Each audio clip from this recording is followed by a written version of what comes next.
हवा में बैठे किसान सभी घबरा गए। वे इस लौ को बुझा नहीं सकते थे, चाहे उन्होंने कुछ भी कर ले। यह किसी भी गुप्त खजाने को भी प्रज्वलित कर सकता है। उनकी सुरक्षात्मक सर्वोत्कृष्टता बिल्कुल भी नहीं निकली। एक बार जब वे अपनी सर्वोत्कृष्टता समाप्त कर देते थे, तो अजीब लौ उन्हें जला देती थी।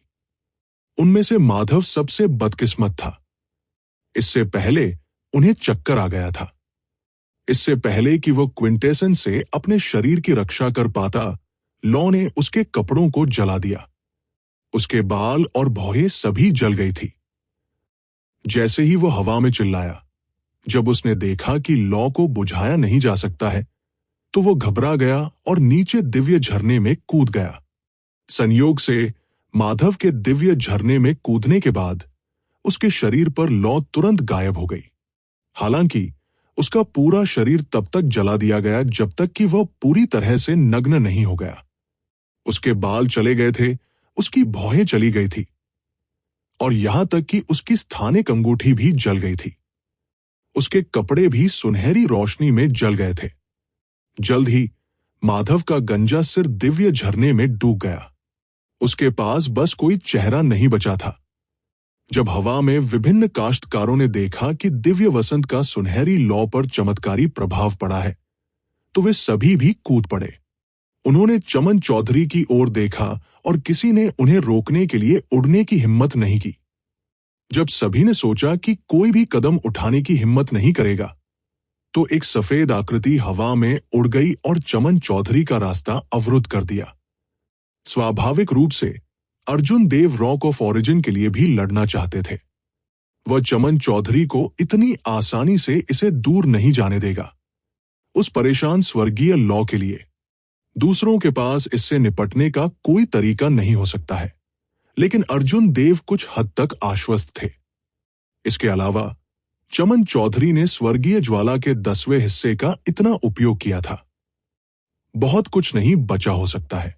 अर्जुन देव के पैरों के नीचे बिजली की रोशनी चमक उठी और वह एक कदम में चमन चौधरी के सामने आ गए। उसने दूसरे पक्ष को शांति से देखा और कहा, रॉक ऑफ ओरिजिन को सौंप दो। क्या यह संभव है? शून्य पत्थर को खोजना इतना आसान नहीं है। यदि आप यह मौका चूक जाते हैं, तो दूसरा नहीं होगा। चमन चौधरी ने एक हाथ से तलवार पकड़ रखी थी।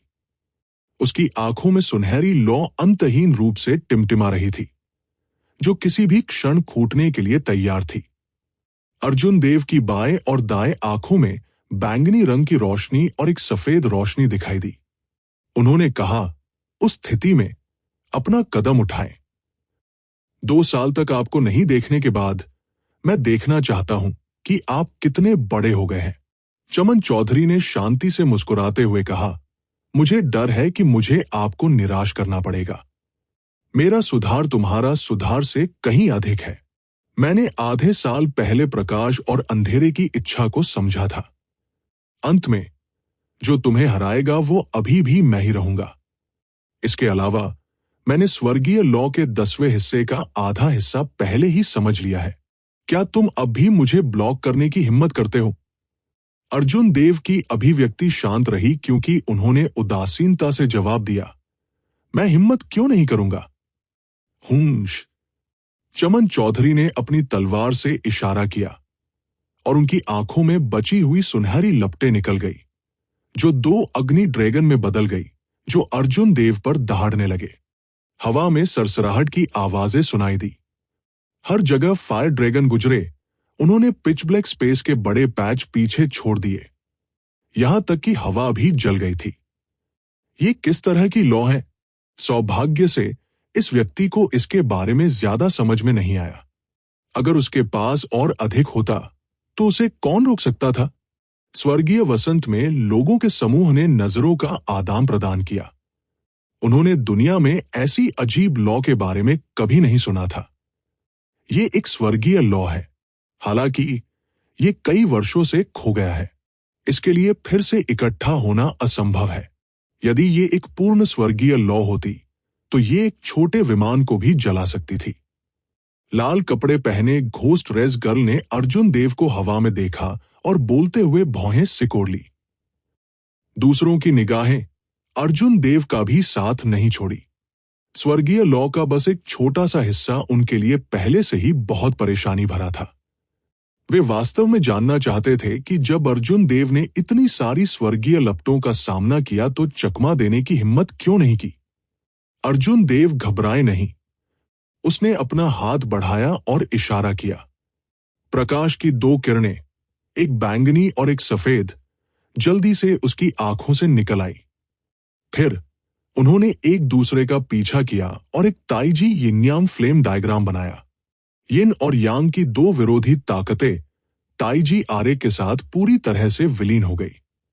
8 ट्रिग्राम, यिन-यांग, 4 डिवीजन और सभी प्रकार की रहस्यमय घटनाएं दिखाई दी। पूरी दुनिया इस रहस्यमय आरेख के भीतर समाहित लग रही थी। स्वर्गीय लौ द्वारा बने 2 फायर ड्रैगन एक जोर से धमाके के साथ ताइजी यिन-यांग आरेख में दुर्घटनाग्रस्त हो गए। ताइजी यिन-यांग आरेख का जलकर राख होने का दृश्य दिखाई नहीं दिया, जैसा कि सभी को उम्मीद थी। इसके विपरीत स्वर्ग की लपटों द्वारा बनाए गए 2 अग्नि ड्रैगन अचानक चकनाचूर हो गए और अनगिनत चमकदार लपटों में बदल गए, जो चमन चौधरी की आंखों में वापस उड़ गए।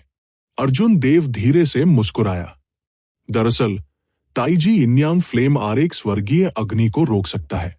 स्वर्गीय अग्नि यिन और यांग से आई थी। अगर इसे इकट्ठा किया जा सकता है तो ये दुनिया की हर चीज को जला सकता है। ताइजी यिन-यांग फ्लेम डायग्राम अभूतपूर्व था। इसने यिन और यांग की लपटों को जोड़ा। एक निश्चित दृष्टिकोण से यह यिन और यांग से भी आगे निकल गया। चमन चौधरी ने पहले ही अपनी स्वर्गीय अग्नि के आधे से अधिक का उपयोग कर लिया था। अब जब वह ताइजी यिन-यांग फ्लेम डायग्राम का सामना कर रहा था तो स्वाभाविक रूप से वो अर्जुन देव के लिए कोई मुकाबला नहीं था, जो हमला करने के लिए तैयार था। स्वर्गीय लौ के टूटने के परिणाम ने नीचे के लोगों के समूह को अवाक कर दिया। अर्जुन देव न केवल स्वर्गीय ज्वाला से डरते थे, बल्कि उनका पलड़ा भारी भी था। अपना हाथ बढ़ाते हुए चेन फैंग ने बाहर धकेल दिया और ताइजी यिन-यांग फ्लेम डायग्राम चमन चौधरी पर दबा दिया। सभी प्रकार की अजीब घटनाएं अचानक सभी दिशाओं में प्रकट हुई। ऐसा लग रहा था जैसे एक छोटी सी दुनिया उस पर दबाव डाल रही हो।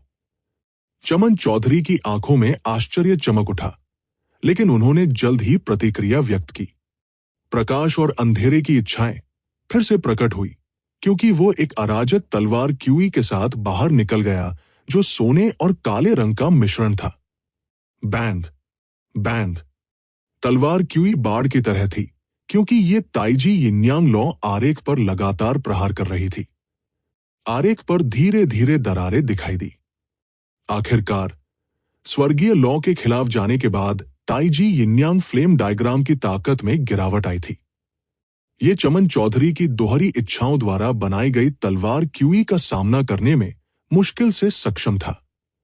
एक जोरदार धमाके के साथ ज्वाला आरेख पूरी तरह से चकनाचूर हो गया। प्रकाश की 2 किरणों में बदल गया, जो अर्जुन देव की आंखों में प्रवेश कर गया। हालांकि अर्जुन देव ने स्थिति का फायदा उठाकर लूनर शैडो कृपाण को आकर्षित किया। बैंगनी ताबीज आकाश में उड़ गया। जब अर्जुन देव ने कृपाण घुमाई तो आकाश में बिजली कड़कने लगी। जोर से गड़गड़ाहट हुई। ऐसा लग रहा था जैसे आसमान गिरने वाला है। स्वर्गीय बिजली क्लेश। कृपाण के एक बिंदु के साथ बिजली की 100 धारियां बिजली की बाढ़ वाले ड्रैगन में बदल गई, जो बादलों को चीर देती थी। ये बिजली की बाढ़ वाले ड्रैगन सभी इच्छा तावीजों से बने थे और इसमें एक अमर विशेषता थी। वे सर्वोच्च दिव्य बिजली की नकल करके बनाए गए थे। फिर उसने अपनी तलवार घुमाई। उसके पीछे की मौलिक अराजकता ने चिरस्थायी तलवार दांव की तीसरी चाल, डॉन ऑफ ए 1000 आर्मीज को मूर्त रूप दिया। उसके पीछे के अराजक दृश्य ने असीम तलवार दांव की तीसरी चाल को मूर्त रूप दिया। 1000 सेनाओं की सुबह। अराजक क्यूई की धाराएं प्रकाश और अंधेरे क्यूई से भरी तलवारें बनाने के लिए एक साथ विलीन हो गई। जब तलवारें दिखाई दी तो एक हिंसक आंधी चली और 1000 तलवारें गुनगुनाने लगी, जिससे उनके चारों ओर का स्थान हिंसक रूप से कांपने लगा।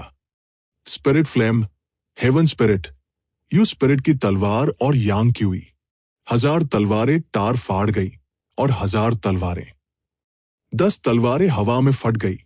ऐसा लग रहा था जैसे युद्ध के मैदान में एक विशाल सेना बह रही हो। कुल मिलाकर अर्जुन देव का बिजली की बाढ़ वाला ड्रैगन नुकसान में था। बिजली की बाढ़ वाला ड्रैगन कट और खरोंच से ढका हुआ था। यदि इसकी अमर विशेषता नहीं होती तो यह तुरंत हार गया होता। कुल मिलाकर अर्जुन देव का बिजली की बाढ़ वाला ड्रैगन थोड़ा नुकसान में था। बिजली की बाढ़ वाला ड्रैगन घावों से ढका हुआ था। यदि इसकी अमर विशेषता नहीं होती तो यह एक पल में हार गया होता। दोनों हवा में चमक उठे और अराजक युद्ध के मैदान के केंद्र में पहुंच गए। फिर उन्होंने करीबी लड़ाई शुरू कर दी।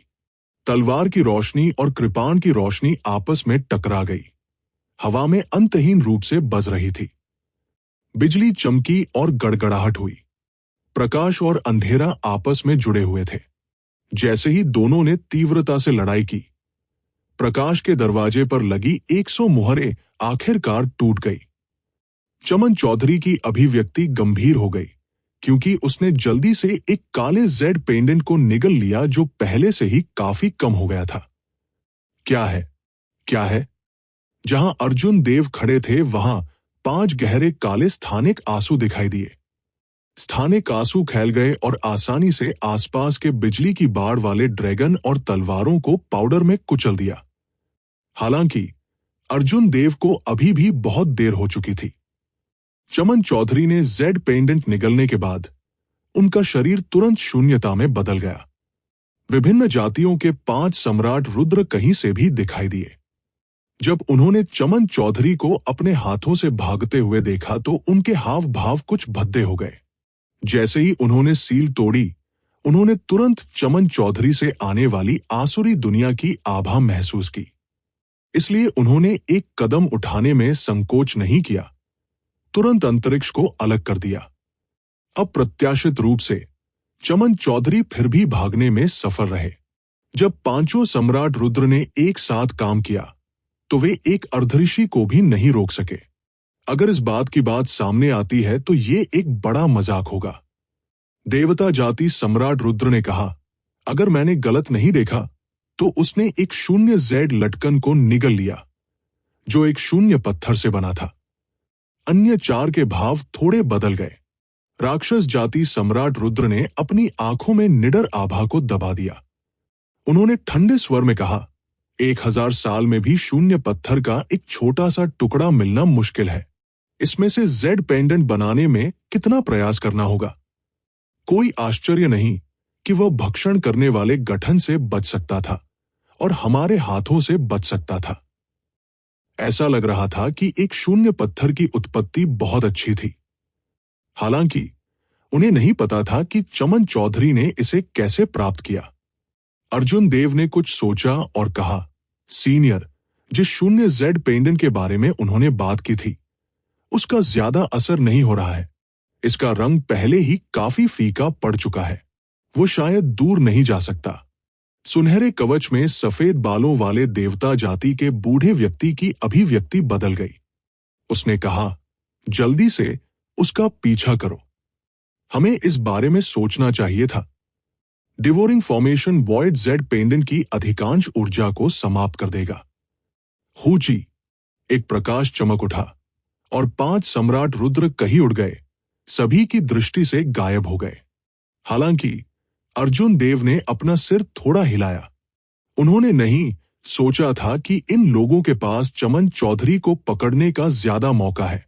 चमन चौधरी के चरित्र को देखते हुए वो इस ड्रैगन की मांद या बाघ की मांद में तब तक नहीं आएगा जब तक कि वह पूरी तरह से आश्वस्त न हो। बाहर जरूर कोई न कोई रिसीव करने वाला होगा। इसके अलावा वो व्यक्ति सम्राट रुद्र के रूप में मजबूत होगा। दानव सम्राट के लिए व्यक्तिगत रूप से आना भी संभव हो सकता है। हालांकि इस आदान प्रदान ने कृशिव के फैसले की पुष्टि की। चमन चौधरी की मौलिक अराजकता की इच्छा वास्तव में उद्घाटन से भरी थी। यह वास्तव में मौलिक अराजकता की इच्छा के साथ विलय करने से बहुत दूर था। हालांकि जब ये वास्तव में विलय हो गया तो ये कितना भयानक होगा। इसके बारे में सोचकर ही डर से कांप उठता था। यह वास्तव में विलय के बिना पहले से ही इतना भयानक था। एक बार जब ये विलय हो जाएगा तो ये और भी भयानक हो जाएगा। विमान के स्पेसटाइम टनल में पहले से रहस्यमयी पुरुष और महिला चमन चौधरी को उत्तेजित भावों से देख रहे थे। महिला शुद्ध और सुंदर लग रही थी। हालांकि उसकी आंखों में एक आकर्षण था जो किसी के दिल की धड़कन को छू लेता था। पहली नजर में वो साफ पानी की तरह थी, जो किसी के दिल में प्रवेश कर रही थी और किसी की दृष्टि और कानों को आराम दे रही थी। यदि कोई कुछ और नजर डालता तो वो अनजाने में उसमें तल्लीन हो जाएगा, एक असीम प्रलोभन महसूस करेगा। जानबूझकर उसे खुश करने की कोशिश करने की कोई आवश्यकता नहीं थी। उसके पास पहले से ही एक अनूठा आकर्षण था। ये महिला कोई और नहीं बल्कि इरोज दानव निशा थी, जिसने स्काई डोम दायरे के असीम गहरे समुद्र में अर्जुन देव के साथ लंबा समय बिताया था। हालांकि 4 साल पहले की तुलना में वर्तमान निशा ने अपनी सौम्यता खो दी थी। अब उसने एक दबंग हवा प्राप्त कर ली थी, जिससे बेजोड़ होने की अस्पष्ट भावना पैदा हो रही थी। उसकी आभा और भी अथाह थी। अगर अर्जुन देव यहां होते तो निश्चित रूप से बहुत चौंक जाते। उस रहस्यमय काले वस्त्र पहने आदमी के लिए वो नाजुक चेहरे की विशेषताओं के साथ सुंदर था। हालांकि उसकी आंखों में एक भयावह हवा थी। साइड से उनका सिलहूट वास्तव में कुछ हद तक अर्जुन देव जैसा दिखता था। अगर अर्जुन देव इसे देखते तो उन्हें जो झटका लगेगा वो निशा से कम नहीं होता। यह व्यक्ति स्काई डोम दायरे के डार्क चर्च का रहस्यमय चर्च मास्टर था। हालांकि अर्जुन देव को नहीं पता था कि ये उनका असली शरीर है या क्लोन। रहस्यमय आदमी के होंठ मुड़ गए क्योंकि उसने कुछ उदासीनता से कहा, इसे बाहर निकालो। मुझे देखने दे कि रॉक ऑफ ओरिजिन कितना बड़ा है जब आपने अमूल्य 0Z पेंडेंट को बर्बाद कर दिया। अगर मैंने जो रॉक ऑफ ओरिजिन प्राप्त किया है वो वॉइड जेड पेंडेंट जितना मूल्यवान नहीं है, तो ये वास्तव में मजेदार होगा। निशा ने अपनी आंखें खोली और चमन चौधरी को प्रत्याशा से देखा। हुंश। चमन चौधरी धीरे से मुस्कुराए और अपने कसकर जकड़े हुए बाएं हाथ को छोड़ दिया। तुरंत हर जगह एक चमकदार रोशनी चमक उठी। रहस्यमय आदमी और निशा मदद नहीं कर सके, लेकिन थोड़ा झुक गए। जब चमन चौधरी ने आंख तरेर कर प्रकाश के छल्लों से देखा तो उसने देखा कि उसकी हथेली में एक गुलाबी रंग का एक नीला रंग का पत्थर चुपचाप पड़ा हुआ है। सारी रोशनी वहीं से आ रही थी। पत्थर बहुत छोटा था। इसे पिंकी का आकार कहना वास्तव में एक अतिशयोक्ति थी। हालांकि रहस्यमय आदमी और निशा हंसने में मदद नहीं कर सके, स्पष्ट रूप से सुखद आश्चर्य हुआ। मूल रूप से मैं सबसे खराब के लिए योजना बना रहा था। आप केवल एक लाइट ऑफ ओरिजिन वापस लाए। अप्रत्याशित रूप से ये इतना बड़ा टुकड़ा है। हम तीनों के लिए समान रूप से विभाजित होना पर्याप्त से अधिक है, निशा ने गर्मजोशी से कहा। रहस्यमय आदमी की आंखों में एक रोशनी चमक उठी और उसने एक बुरी हवा का खुलासा किया। वो मुस्कुराया और कहा, समान रूप से विभाजित करें। मैंने कब कहा कि हम समान रूप से विभाजित होंगे? मुझे कम से कम 70% चाहिए। शेष 30% के लिए आप स्वयं निर्णय ले सकते हैं। निशा ने थोड़ा भौहें सिकोड़ ली और उसके हाव भाव ठंडे हो गए। उसने कहा, चमन, अति मत करो। चमन चौधरी के हाव भाव नहीं बदले। ये ऐसा था जैसे उसने इस रहस्यमय आदमी से ऐसा कहने की उम्मीद की थी। उसने उससे बहस नहीं की। उसकी आंखों की गहराई में एक सुनहरी लौ इकट्ठा होने लगी क्योंकि उसने दूसरे पक्ष को उदासीनता से देखा। काले वस्त्र पहने आदमी ने भयावह रूप से मुस्कुराते हुए कहा, निशा, क्या आपको लगता है कि आप डार्क चर्च के मुख्यालय के साथ संबंध स्थापित किए बिना दानव सम्राट का पद फिर से हासिल कर सकती हैं? क्या आप अपनी ताकत वापस पा सकते हैं? अभी मुझे ये भी नहीं पता कि वह कहाँ है। अभी भी आपकी बहन की खोज से छिपा हुआ है। फिर काले वस्त्र वाले व्यक्ति ने चमन चौधरी की ओर देखा और कहा, आप भी ये मत सोचो कि आप सिर्फ इसलिए अपराजेय हैं क्योंकि आपके पास स्वर्गीय लौ का 10वां हिस्सा है। उच्च रैंक वाले काश्तकारों की नजर में आपकी आंखों में स्वर्गीय लौ जो सब कुछ जला सकती है सिर्फ एक मजाक है। मैं पहले से ही आपको 30% देकर आपके बारे में बहुत अच्छा सोच रहा हूं। चमन चौधरी ने समय और स्थान के अराजक आड़ी तिरछी पैटर्न पर नजर डाली जिसने एक बाधा पैदा की। फिर उन्होंने लापरवाही से कहा, चूंकि आप ठीक से बातचीत नहीं करना चाहते हैं तो आप इसे नहीं ले सकते हैं। चमन चौधरी के बोलने के बाद उन्होंने रॉक ऑफ ओरिजिन को अपने हाथ में समय और स्थान के अवरोध की ओर फेंक दिया। यदि यह वास्तव में समय और स्थान के प्रवाह में गिर जाता है तो सम्राट रुद्र भी इसे पुनः प्राप्त नहीं कर पाते। काले वस्त्र पहने आदमी की अभिव्यक्ति चौंक गई।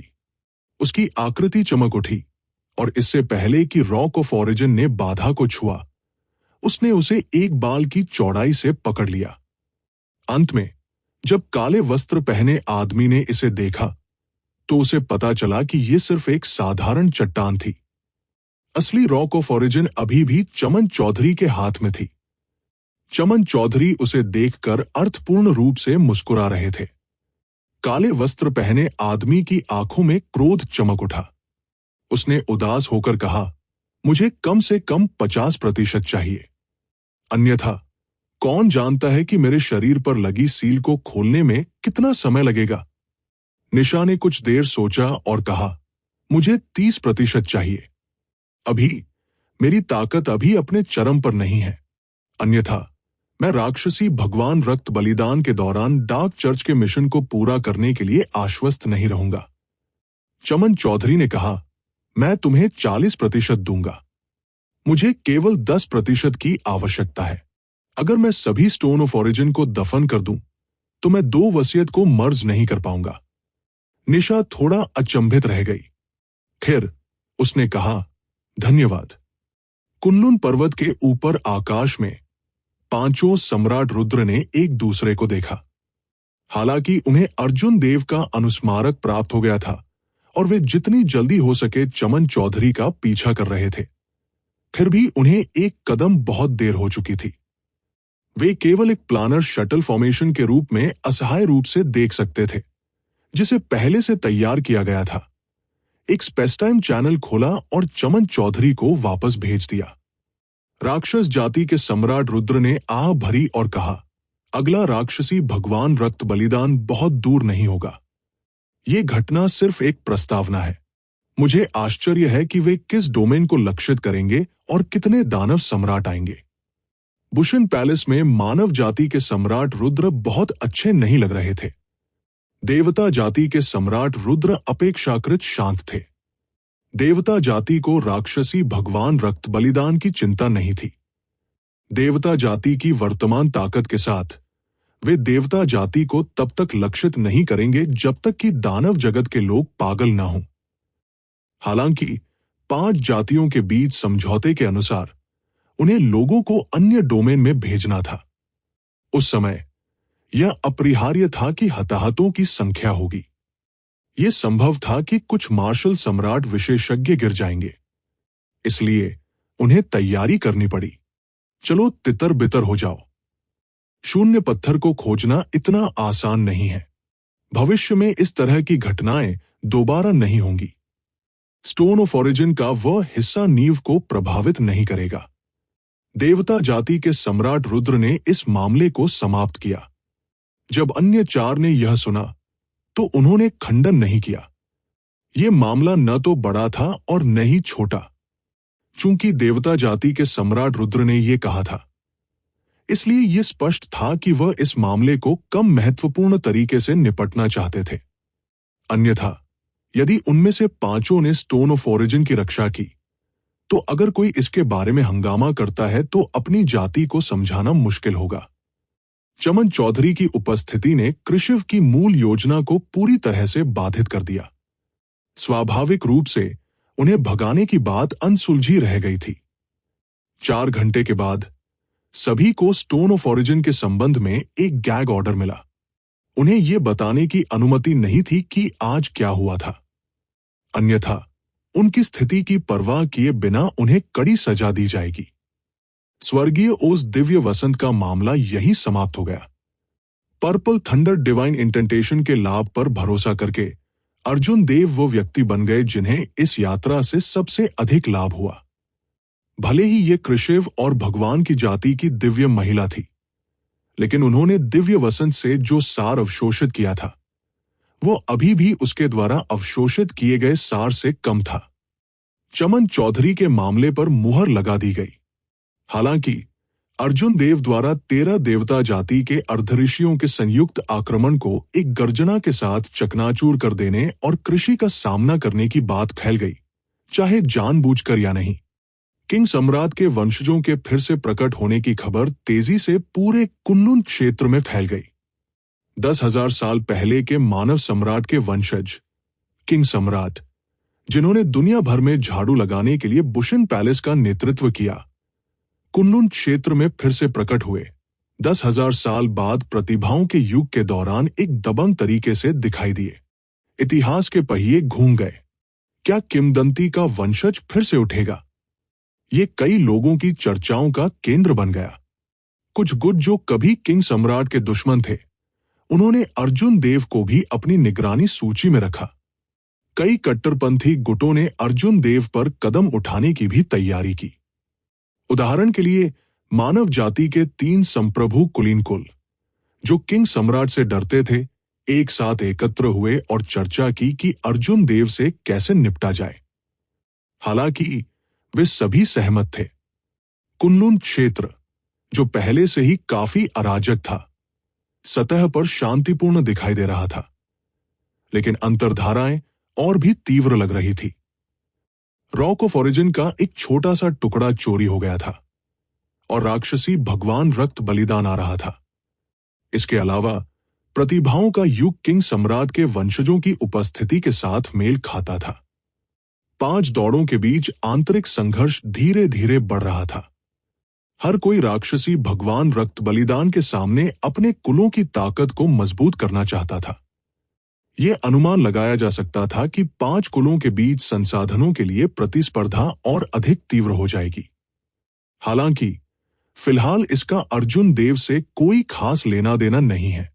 अभी उनके सभी विचार दिन रात उनकी बेहतर योग्यता और समझने की क्षमता के लाभों का आनंद लेने पर केंद्रित थे। हाउटियन शहर पहाड़ों से घिरा हुआ था। लहरदार पर्वत श्रृंखलाएं अंतहीन चलती रहीं। कई चोटियों पर कई मानव निर्मित संरचनाएं देखी जा सकती हैं। इस पर्वत श्रृंखला का मूल नाम कोई नहीं जानता था। हाउटियन पूर्वज द्वारा यहां संप्रदाय की स्थापना के बाद इसे हाउ वाशुंटन रेंज कहा जाता था। अधिकांश स्थानों पर जहां संप्रदाय स्थापित किए गए थे, उनमें उच्च रैंक वाली स्पिरिट वेंस थी। स्वाभाविक रूप से हाउ वाशुंटन रेंज कोई अपवाद नहीं थी।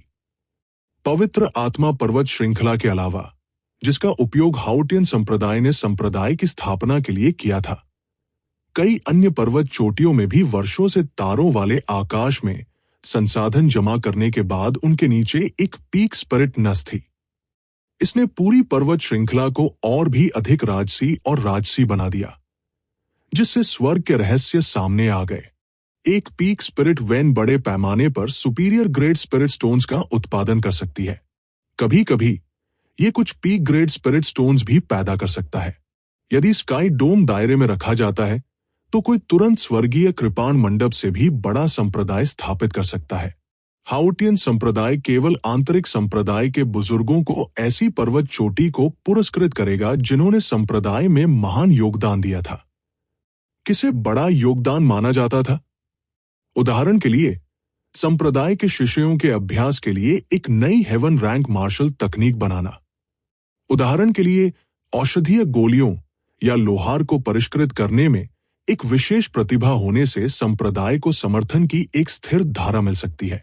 एक अन्य उदाहरण एक शक्तिशाली शिष्य को स्वीकार करना, संप्रदाय के लिए महान भाग्य लाना या संप्रदाय के नश्वर दुश्मन को मारना, संप्रदाय की प्रतिष्ठा को बहाल करना था। बिना किसी अपवाद के ये सभी शर्तें थी जिन्हें नियमित मार्शल ऋषियों को पूरा करना बहुत मुश्किल होगा। इसलिए इसके नीचे एक पीक स्पिरिट वेन के साथ एक पर्वत शिखर आंतरिक संप्रदाय के बुजुर्गों के बीच स्थिति का प्रतीक था। इस समय एक सफेद कपड़े पहने आदमी पीक स्पिरिट नस के साथ एक पर्वत शिखर के शिखर पर शांति से खड़ा था। उसकी कमर पर एक पदक लटका हुआ था, जिससे पता चलता था कि वह इस पर्वत शिखर का स्वामी था।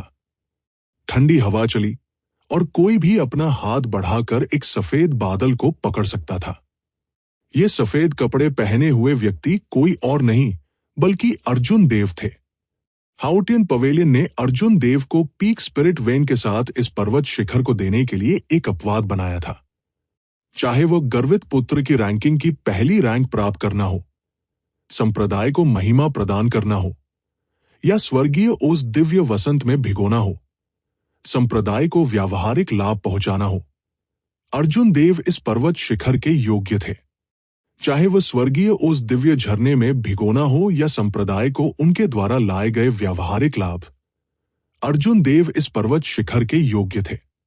जब अर्जुन देव को संप्रदाय के इनाम के बारे में पता चला, तो उन्होंने बिना किसी हिचकिचाहट के इसे स्वीकार कर लिया। उसने केवल उन शिष्यों को भेजा जिन्होंने पर्वत शिखर पर उसकी सेवा की थी। किसी की योग्यता जितनी मजबूत होगी, उसकी साधना की गति उतनी ही तेज होगी। पीक स्पिरिट नस में खेती करना अन्य कम रैंक वाली स्पिरिट नसों में खेती करने की तुलना में बहुत अधिक कुशल था। अब जब अर्जुन देव मार्शल सेज के पास जाने की जल्दी में थे, तो वह कैसे मना कर सकते थे? इसके अलावा उसे नहीं लगा कि उसे शर्मिंदा होने की कोई बात है। सामने मंथन करते बादलों को देखकर अर्जुन देव के मन में विचार आया। उसका माथा टिमटिमा रहा था और एक बैंगनी बिजली का ताबीज आकाश में उड़ गया। अपने हाथ के एक फ्लिप के साथ अर्जुन देव ने चंद्र छाया कृपाण को खींचा। गड़गड़ाहट हुई और बिजली के 200 बोल्ट आकाश में फट गए। उनके शरीर में स्वर्गीय ऋषि कानून धीरे धीरे कृपाण में घुस गए। बिजली के 200 बोल्ट तुरंत बिजली की बाढ़ में बदल गए। ड्रैगन बादलों के माध्यम से बुनाई के रूप में क्रूरता से गर्जना कर रहे थे। ऐसा लगता है कि इस एक महीने की खेती के प्रभाव वास्तव में महत्वपूर्ण है। मैं पहले से ही 200 बिजली की बाढ़ वाले ड्रैगन को साकार कर सकता हूं, पिछली संख्या से 2 गुना। अर्जुन देव ने कृपाण म्यान करते हुए एक फीकी मुस्कान प्रकट की। उस पल में बिजली की बाढ़ वाले ड्रैगन बिजली की चिंगारी में बदल गए और एक बैंगनी ताबीज में बदल गए। बिल्कुल नई लाइटनिंग क्लेश कृपाण तकनीक को इस वसीयत ताबीज के साथ कोर के रूप में साकार किया गया था। हालांकि गड़गड़ाहट की इस अमर इच्छा का केवल 10% ही था, लेकिन अर्जुन देव इसका उपयोग करने से बहुत दूर थे। उसके पास अभी भी कम से कम 1/3 बचा था। मुख्य कारण यह था कि उनकी साधना अपर्याप्त थी। यदि उसकी खेती पर्याप्त होती, तो वो आसानी से एक और 100 बिजली की बाढ़ वाले ड्रैगन को साकार कर सकता था। उनकी साधना और ये एक दूसरे के पूरक होंगे। अभी उसकी खेती उसकी इच्छा के अनुरूप नहीं हो सकी। उसके पास खजाना था, लेकिन वो उसका पूरी तरह से उपयोग नहीं कर सका। जब अर्जुन देव की साधना बढ़ जाती थी, तो वो अपनी इच्छा को अपना स्तर बढ़ाने के लिए मजबूर कर देता था। अन्यथा उसकी इच्छा के अपर्याप्त स्तर के कारण लाइटनिंग क्लेश कृपाण तकनीक की शक्ति सीमित होगी। ये चक्र बिना अंत के चलता रहा। लाइटनिंग क्लेश कृपाण तकनीक की ताकत को लगातार बढ़ाया जा सकता था। अर्जुन देव के साथ जब वह मार्शल दांव पर आगे बढ़े, पूरक के रूप में लाइटनिंग क्लेश कृपाण तकनीक के साथ अंतिम चाल के रूप में ड्रैगन सबड्यूइंग स्लैश भौतिक शरीर की तकनीक और उनका सबसे बड़ा Trump card Taiji यिनयांग flame diagram, ये कुछ मार्शल तकनीकें थी जिनका उपयोग अर्जुन देव भीड़ को चौंकाने के लिए कर सकते थे। हालांकि अर्जुन देव को लगा कि यह अभी भी अपर्याप्त है। यदि वह भविष्य में अन्य प्राचीन मार्शल तकनीकों में आता है, तो वो उन्हें आजमा सकता है। हालांकि एक से अधिक चबाना अच्छा नहीं था। जब तक वह इसे अच्छी तरह से समझ लेता था, उसके पास जितने अधिक तुरुप के पत्ते थे, उतना ही बेहतर था। अर्जुन देव ने एक बार फिर अपनी आंखें बंद कर ली। फिर उसने लूनर शैडो कृपाण को अपने बगल में रखा और एक बार फिर साधना में प्रवेश किया। बादलों में चरम आत्मा की नस से अवशोषित आध्यात्मिक ऊर्जा तिरंगे प्रकाश की किरणों में बदल गई और अर्जुन देव के शरीर में प्रवेश कर गई। पर्वत शिखर, ठंडी हवा, बादल, तिरंगे प्रकाश और पालथी मारकर बैठे सफेद वस्त्र वाली आकृति ने एक शांतिपूर्ण पेंटिंग बनाई। समय धीरे धीरे बीतता गया। जैसे जैसे अर्जुन देव ने इस पर्वत शिखर पर साधना की, वैसे वैसे उनकी साधना दिन प्रतिदिन बदलती नजर आई।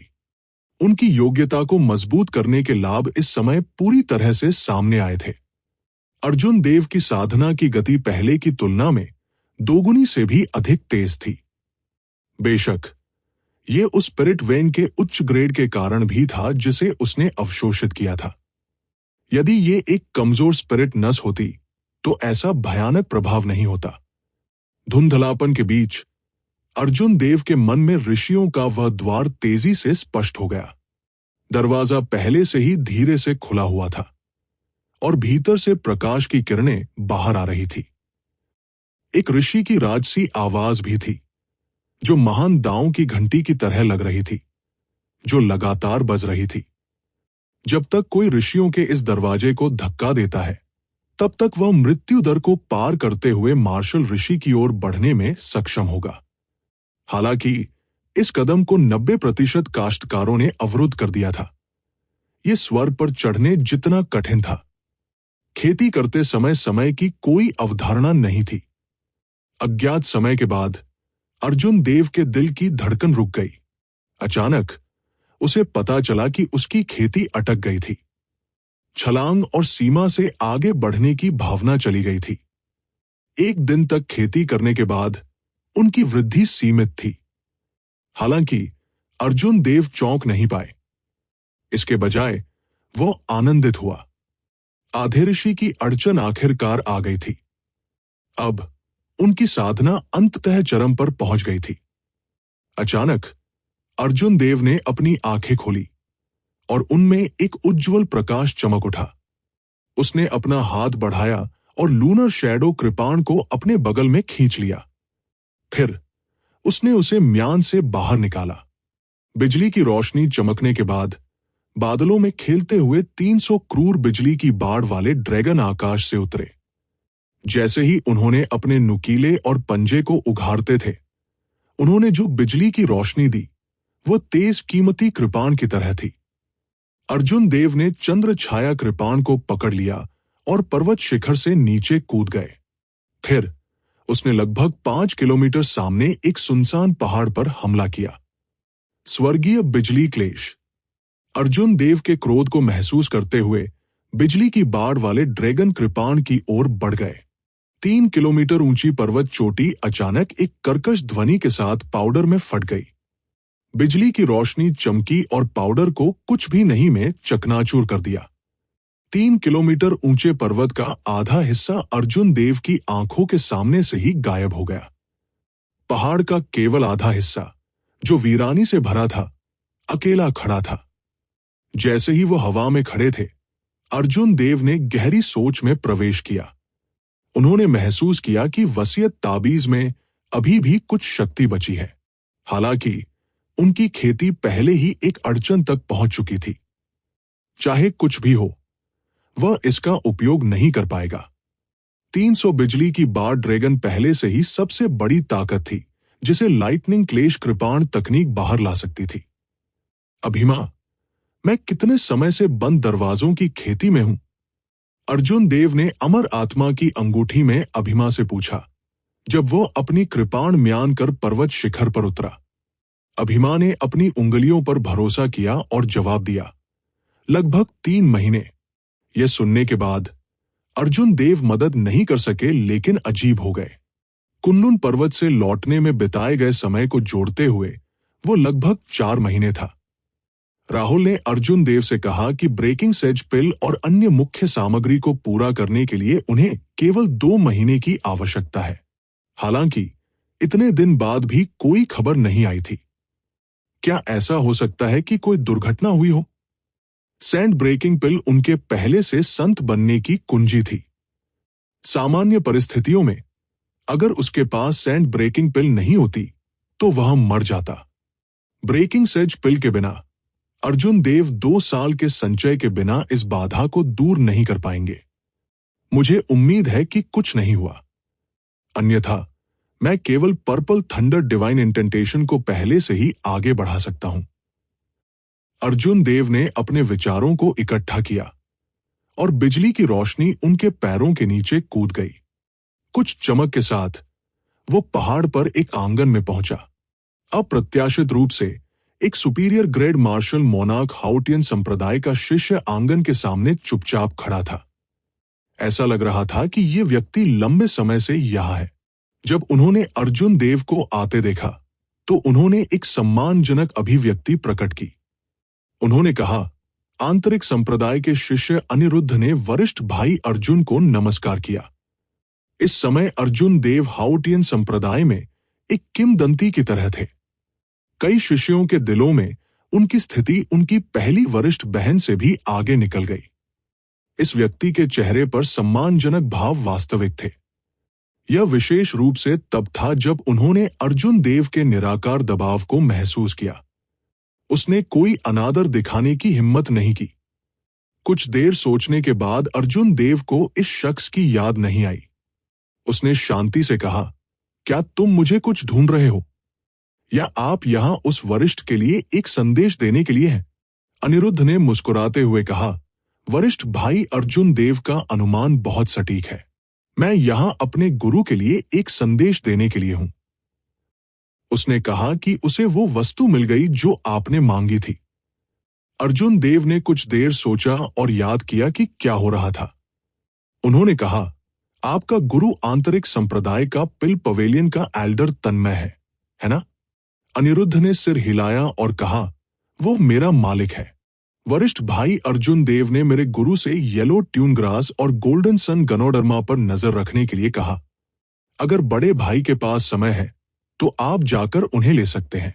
फ्लेमिंग सन फ्रूट, 3 होली मास्टर्स ग्रास और हेवन ड्रैगन फ्लावर के अलावा कुछ अन्य सामग्रियां भी थी।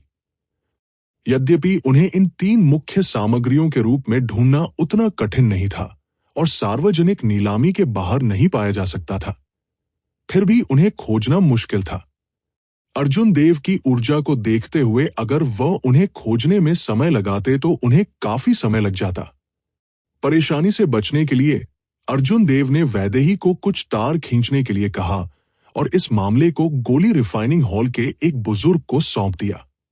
अर्जुन देव की ऊर्जा को देखते हुए अगर वह इसे खोजने में समय बिताते तो उन्हें काफी समय लगेगा। परेशानी से बचने के लिए अर्जुन देव ने वैदेही को कुछ तार खींचने के लिए कहा।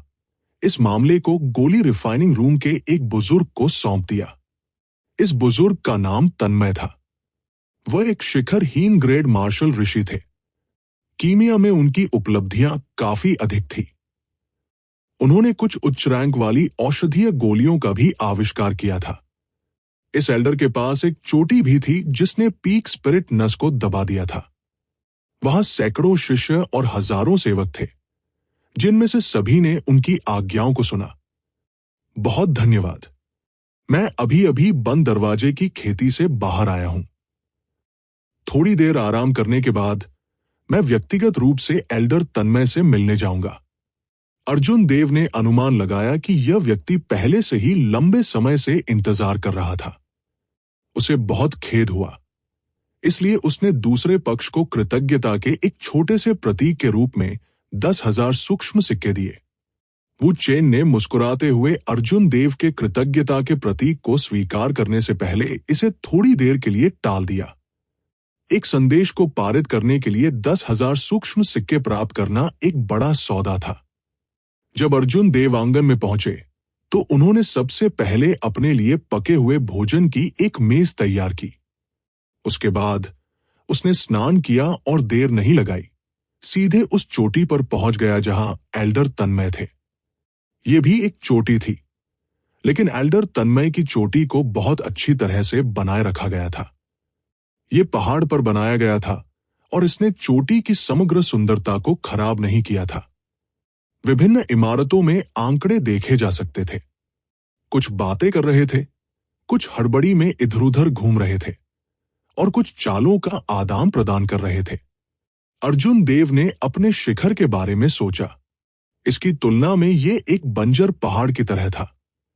वो मदद नहीं कर सका, लेकिन फूट फूट कर मुस्कुराया। पहाड़ के बीच में मेहमानों के स्वागत का प्रभारी एक शिष्य था। अर्जुन देव ने अपनी पहचान बताने के बाद उन्हें तुरंत सम्मानपूर्वक आमंत्रित किया गया। फिर वो एक उत्कृष्ट मंडप में एल्डर तन्मय से मिले। मंडप में लकड़ी की मेज पर 2 आयताकार ब्रोकेड बॉक्स थे। इनमें येलो सॉन्गग्रास और गोल्डन सन गनोडर्मा होना चाहिए, जिसकी अर्जुन देव को जरूरत थी। तन्मय ने जब अर्जुन देव को आते देखा तो वो खड़े होकर उनका स्वागत किया। वो गर्मजोशी से मुस्कुराया और कहा, छोटे भाई अर्जुन देव, आप आखिरकार आ गए। मुझे वो मिल गया जो आप चाहते थे। कृपया इसकी जांच करें। अर्जुन देव ने टेबल पर रखे ब्रोकेड बॉक्स खोलकर चेक किया। वास्तव में येलो सॉन्गग्रास और गोल्डन सन गैनोडर्मा थे। इसके अलावा उनमें से 2 थे। अर्जुन देव ने अपने द्वारा तैयार किए गए 5 लाख सूक्ष्म सिक्कों को निकाला और दूसरे पक्ष को सौंप दिया। फिर उसने उसे फिर से धन्यवाद दिया। दोनों ने कुछ देर तक बातें की।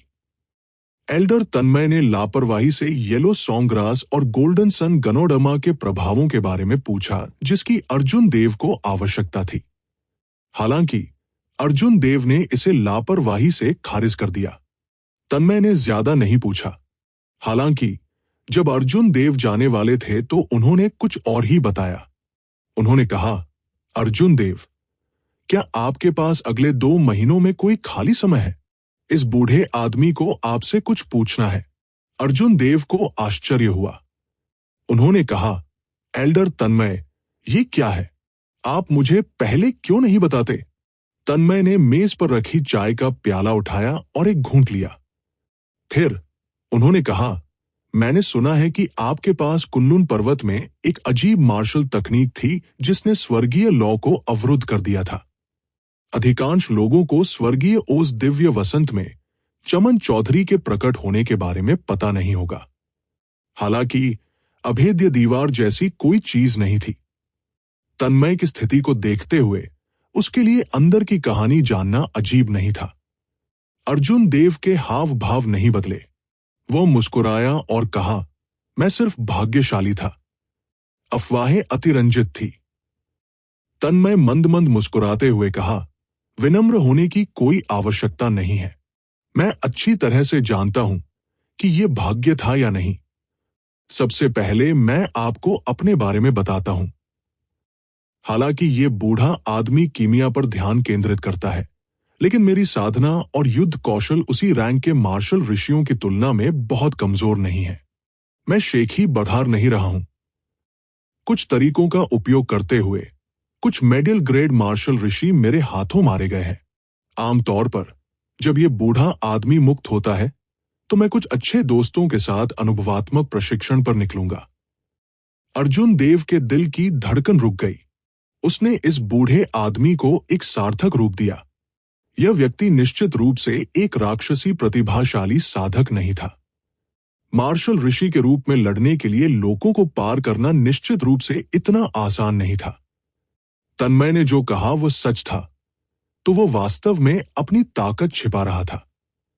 सबसे हाल ही में जब मैं उस जगह का पता लगाने के लिए बाहर गया था जहां एक प्राचीन संप्रभु मार्शल सम्राट कुछ अच्छे दोस्तों के साथ निधन हो गया था। प्राचीन युग के दौरान यह संप्रभु मार्शल सम्राट एक कुख्यात दुष्ट कृषक था। यह कहना गलत नहीं होगा कि वह दुष्ट काश्तकारों का स्वामी था। बाद की पीढ़ियों के धीले काश्तकारों ने उन्हें दुष्ट राजा के रूप में संबोधित किया। जब अर्जुन देव ने आखिरी वाक्य सुना तो उनके दिल की धड़कन रुक गई। अप्रत्याशित रूप से यह वह स्थान था जहां दुष्ट राजा का निधन हो गया था। क्या यह सच था?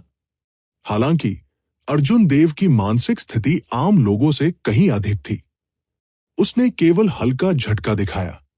उन्होंने कोई प्रतिक्रिया या सदमा नहीं दिखाया। एक सामान्य व्यक्ति की तरह प्रतिक्रिया की। प्राचीन दुष्ट राजा वास्तव में बहुत प्रसिद्ध है। जब मैं स्काई डोम दायरे में था तब मैंने 7 सिंहासनों के मामले के बारे में सुना था। अर्जुन देव ने कहा, एल्डर तन्मय की फसल बहुत अच्छी रही होगी। तन्मय की आंखों में दया का भाव चमक उठा। वो फूट फूट कर मुस्कुराया और कहा, कुछ भी कैसे हो सकता है? कुछ पुराने दोस्त और मैंने रास्ते में कई प्रतिबंधों को तोड़ दिया। अंत में हमें एक अजीब लॉ से रोक दिया गया जो एक स्वर्गीय लॉ जैसा दिखता था। हम वास्तव में दुष्ट राजा के विश्राम स्थल में प्रवेश करने में असमर्थ थे। अर्जुन देव ने धीरे से अपने दाहिने हाथ से मेज को थपथपाया और भौहें चढ़ा दी। एक अजीब सी लौ जो स्वर्गीय अग्नि की तरह दिखती थी। दूसरे शब्दों में, वो लौ स्वर्गीय अग्नि नहीं थी। स्वर्गीय लौ की एक बहुत ही अलग विशेषता थी। एल्डर तन्मय और उनके साथियों के अनुभव को देखते हुए वे निश्चित रूप से इसे पहचान पाएंगे। यदि ये स्वर्गीय लौ नहीं थी, तो ये किस तरह की लॉ हो सकती है जो मार्शल ऋषि विशेषज्ञों के एक समूह को अवरुद्ध कर सकती है? अचानक अर्जुन देव के विचार बदल गए। उसने एल्डर तन्मय की ओर देखा। क्या ऐसा हो सकता है कि दूसरा पक्ष मुझे निशाना बना रहा हो? ये एक बड़ी गलतफहमी होगी। ताइजी यिन्यांग फ्लेम आरेख स्वर्गीय अग्नि को पूरी तरह से अवरुद्ध कर सकता है क्योंकि ये यिन और यांग से भी बाहर कूद गया था। जब यह अन्य आग की लपटों का सामना करेगा, तो इसमें कुछ खास नहीं होगा।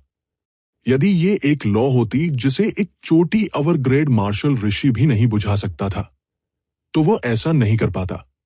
अर्जुन देव के वर्तमान साधना स्तर को देखते हुए वो शायद इसे बुझाने में सक्षम नहीं होगा। हालांकि उसे आग की लपटों को अस्थायी रूप से दबाने के लिए यिन्यांग फ्लेम आरेख की विशेष विशेषताओं का उपयोग करने में सक्षम होना चाहिए। अर्जुन देव जाहिर तौर पर इस बात को इतनी जल्दी नहीं बताएंगे। उसके पास दुष्ट राजा द्वारा छोड़े गए 2 सिंहासन थे, इसलिए वो उस स्थान के बारे में बहुत चिंतित था जहां दुष्ट राजा की मृत्यु हुई थी। तन्मय ने अर्जुन देव की निगाहों से मुलाकात की और कहा, ऐसा लगता है कि आपने पहले ही अनुमान लगा लिया है कि मेरा क्या मतलब है। क्या आप रुचि रखते हैं?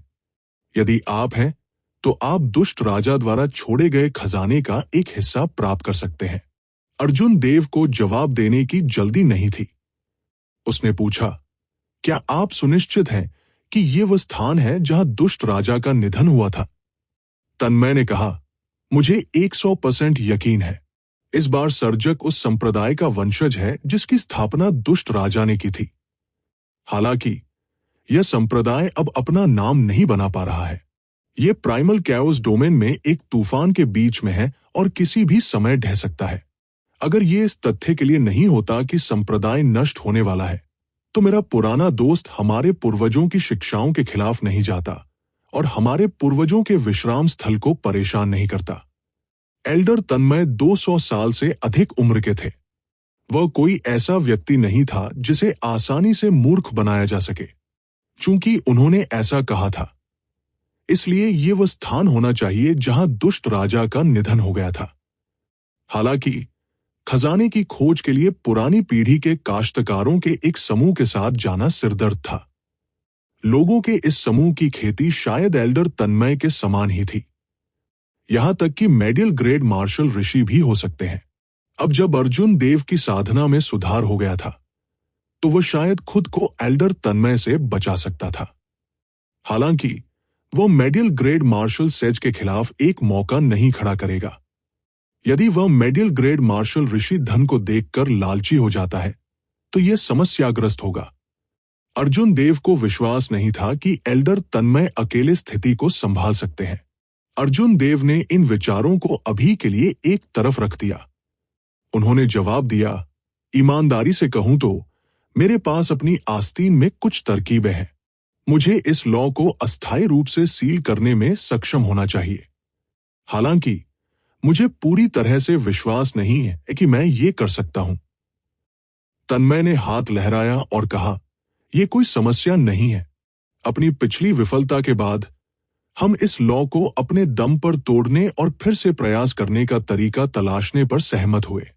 मैंने कुछ तरीकों के बारे में भी सोचा है। मेरे अन्य पुराने दोस्तों के पास भी कुछ होना चाहिए। अब से 3 दिन बाद मेरे साथ आओ। अगर हम सफल होते हैं, तो हम सफल होंगे। यदि नहीं, तो अभी भी अन्य तरीके हैं। अर्जुन देव ने मानने में जल्दबाजी नहीं की। उसने पूछा कि दुष्ट राजा का निधन कहाँ हुआ है, लौटने में कितना समय लगेगा और ये कितना खतरनाक होगा। फिर उन्होंने व्यक्त किया कि वह निर्णय लेने से पहले एक दिन के लिए विवरण के बारे में सोचेंगे। अपने आंगन में लौटने के बाद अर्जुन देव ने येलो ट्यून ग्रास और गोल्डन सन गैनोडर्मा वाले ब्रोकेट बॉक्स को बाहर निकाला। उन्होंने ब्रेकिंग सेज पिल की कीमिया रेसिपी के लिए अन्य सभी सामग्री पहले ही तैयार कर ली थी। इससे पहले कि वह इसे परिष्कृत कर सके, उसके पास केवल 3 मुख्य अवयवों की कमी थी। अर्जुन देव ने 2 ब्रोकेट बॉक्स को देखा और बहुत देर तक सोचते रहे। राहुल ने नियत समय बीत चुका था और अभी तक 3 मुख्य सामग्री नहीं दी थी। इसके केवल 2 कारण थे। सबसे पहले, कुछ अप्रत्याशित हुआ था। उसने फ्लेमिंग सनफ्रूट, 3 होली मास्टर्स ग्रास और हेवन ड्रैगन फ्लावर एकत्र नहीं किया था। दूसरा, उसने पहले से ही मार्शल सेज के लिए आगे बढ़ने का एक और तरीका ढूंढ लिया था और उसे great rock spreading wings painting के लिए अन्य कोर पेंटिंग टुकड़े की आवश्यकता नहीं थी।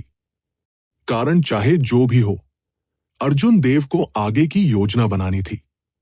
वो एक पेड़ पर नहीं लटक सकता था। मैं पिछले 2 महीनों तक इंतजार करूंगा। अगर मेरे लौटने तक कोई खबर नहीं है, तो मैं हार मान लूंगा। ब्रोकेड के बक्से रखने के बाद अर्जुन देव मेज पर बैठ गया और जोर से भौहें चढ़ा दी। फिर उन्होंने 2 अवर ग्रेड एस्ट्रल कोर निकाले। सफेद एस्ट्रल कोर में एक उभरती, भयानक ऊर्जा थी। सूक्ष्म कोर का उपयोग सभी प्रकार के युद्धपोतों, संरचनाओं, आत्मा के हथियारों, गुप्त खजाने और आत्मा के हथियारों में किया जा सकता है। वे बहुत उपयोगी थे। हालांकि अर्जुन देव उनका उपयोग करने का एक और तरीका सोच रहे थे। वह उन्हें प्रज्वलित करना चाहता था और विस्फोट करना चाहता था। यदि वे गार्ड से पकड़े गए, तो वे एक आधे ऋषि को मार सकते थे। यदि एक अवर ग्रेड मार्शल ऋषि गंभीर रूप से घायल हो गया था, तो एक चोटी अवर ग्रेड मार्शल ऋषि केवल घायल हो जाएगा। अर्जुन देव ने लापरवाही से उन्हें एक तरफ रखने से पहले कुछ देर के लिए अपने हाथ में 2 एस्ट्रल कोर के साथ खेला। हालांकि वे शक्तिशाली थे, फिर भी वे उतने प्रभावी नहीं थे जितने वह चाहता था। कुछ देर तक यूनिवर्स रिंग की खोज करने के बाद अर्जुन देव ने एक गोल्डन सैवेज बैल की मूर्ति निकाली। जब उसने उत्तम मूर्तिकला देखी, तो वो मंद मंद मुस्कुराया। अब ये मूर्तिकला अब उपयोगी नहीं थी।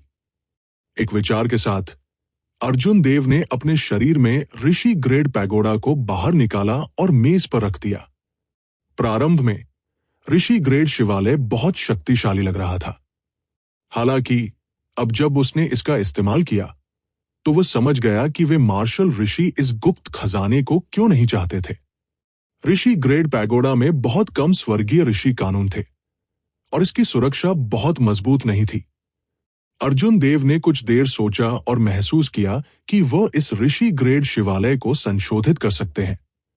इसलिए उन्होंने इसे एस्ट्रल कोर के बगल में रख दिया।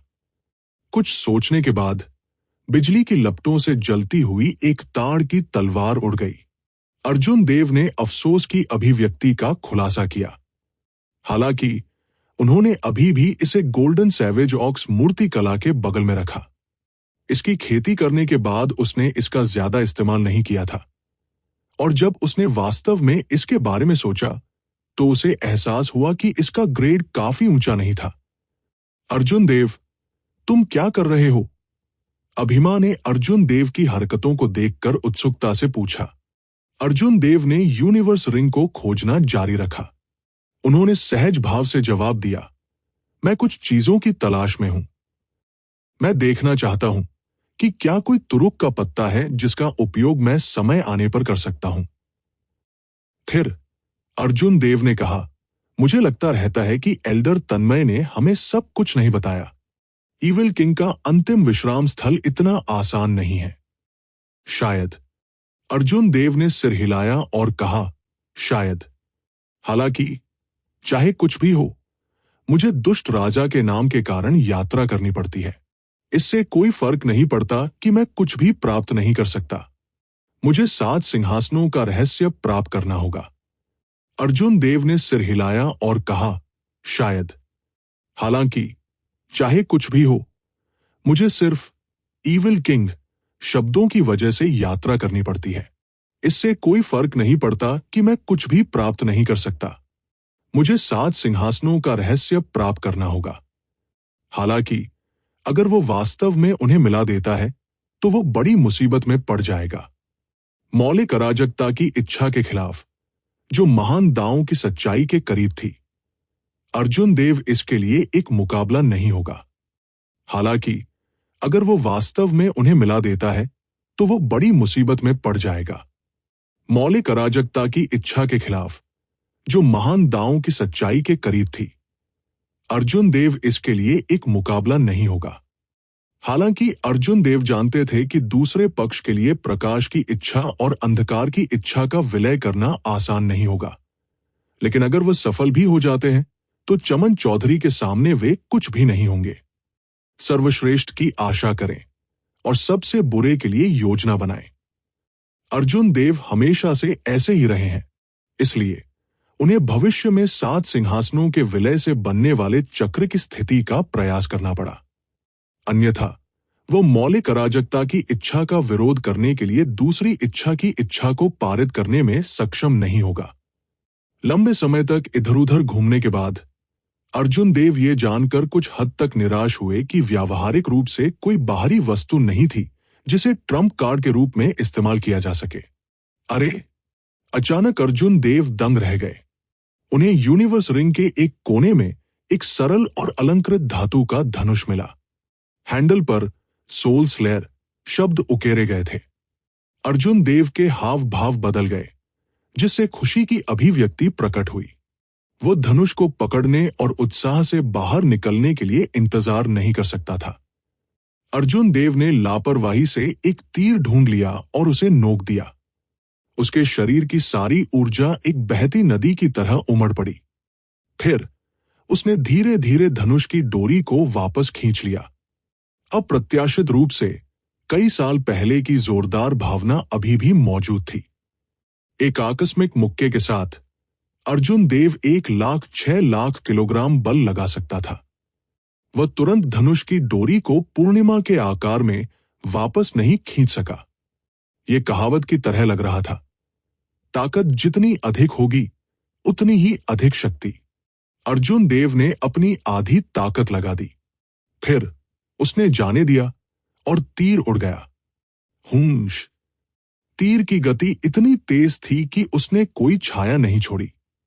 यह कृपाण क्यूई से भी तेज था जिसे अर्जुन देव ने भेजा था। हालांकि इसने केवल आधी दूरी तय की। तीर की सामग्री बहुत खराब थी। यह बल का सामना नहीं कर सका और हवा में फट गया।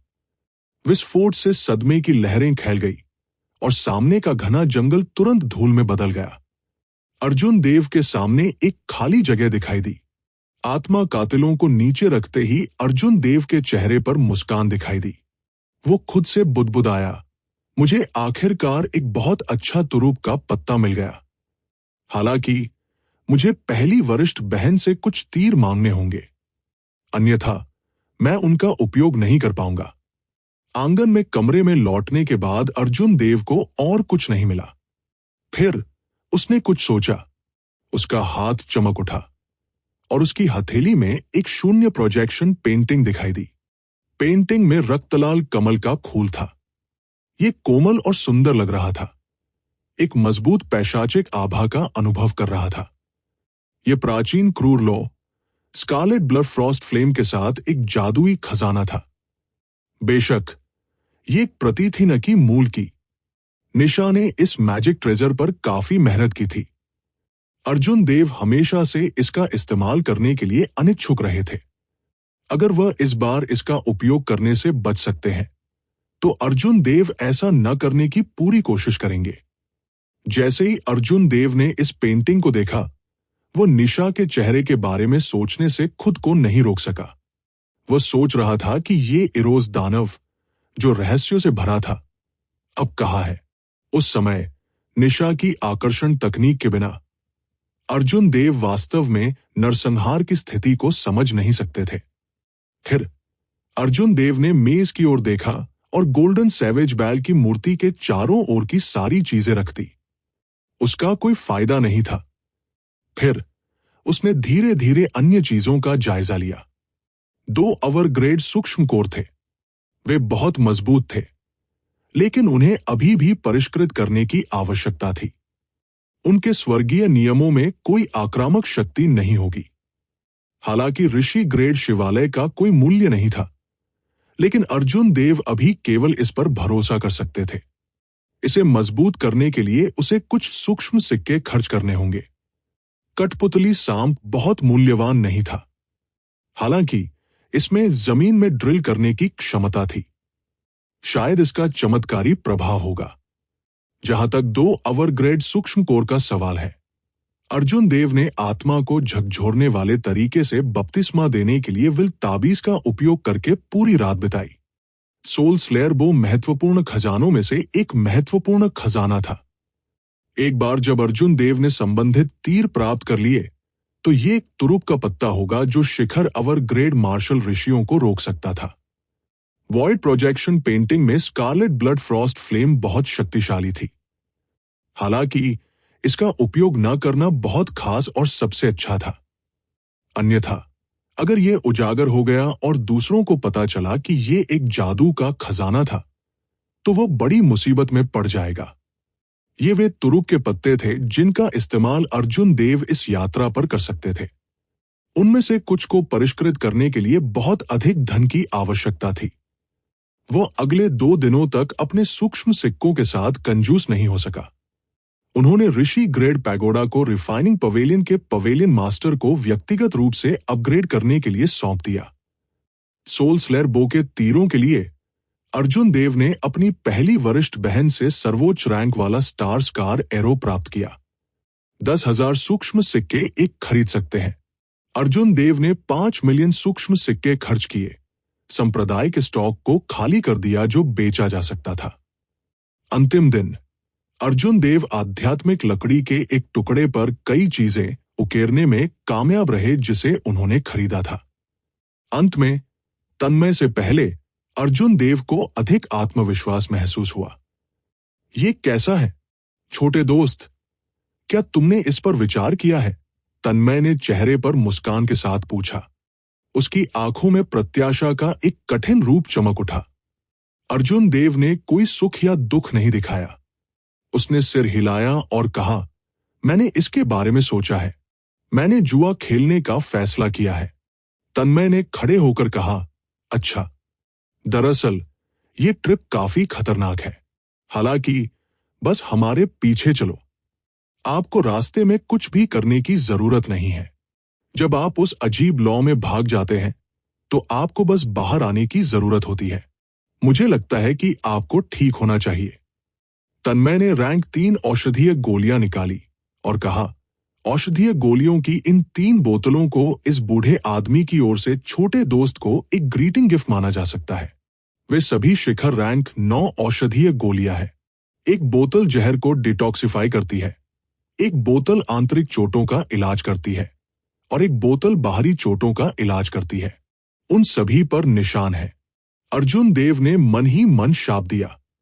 अगर वह सहमत नहीं होता, तो यह बूढ़ा आदमी शायद उसे फिर कभी ग्रीटिंग गिफ्ट नहीं देता। हालांकि इन औषधीय गोलियों का कुछ मूल्य था। अर्जुन देव ने उन्हें प्राप्त करने के बाद तन्मय को धन्यवाद दिया। तन्मय ने हाथ लहराया और कहा, चलो चलते हैं। हम पहले अपने पुराने दोस्तों से मिलेंगे। उस समय अगर कोई अजनबी लोग हों, तो लिटिल फ्रेंड को अपना मुंह बंद रखने की कोशिश करनी चाहिए। अगर ध्यान देने के लिए कुछ भी है, तो मैं आपको बताने के लिए एक वॉइस प्रोजेक्शन भेजूंगा। जिस स्थान पर दुष्ट राजा की मृत्यु हुई वह देवलोक डोमेन में नहीं थी। इसके बजाय यह प्राइमल कैओस डोमेन और अराजक राक्षसी सागर के बीच एक उजाड़ भूमि थी। वह स्थान कुनलुन क्षेत्र में काफी प्रसिद्ध था। वहां की मिट्टी सुस्त पीली थी, जो सामान्य पौधों के लिए उपयुक्त नहीं थी। इसके बजाय यह अजीब और खतरनाक पौधों से भरा हुआ था। इस जगह को येलो सॉइल डेमोनिक गार्डन के नाम से जाना जाता था। हालांकि इसे एक राक्षसी उद्यान कहा जाता था, यह आश्चर्यजनक रूप से बड़ा था, जिसकी तुलना देवलोक डोमेन में सैवेज युद्ध क्षेत्र से की जा सकती थी। हालांकि वहां कोई निषिद्ध भूमि या अमर संप्रदाय के अवशेष नहीं थे।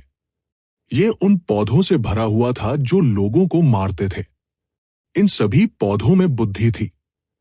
जब कुछ लोगों ने महान पूर्णता के लिए खेती की, तो वे मानव जाति के सम्राट रुद्र को भी टक्कर दे सकते थे। अफवाह यह थी कि दुनिया के 3 अद्भुत पेड़ों में से एक, अमर पेड़, पीली मिट्टी के राक्षसी उद्यान में उगाया था।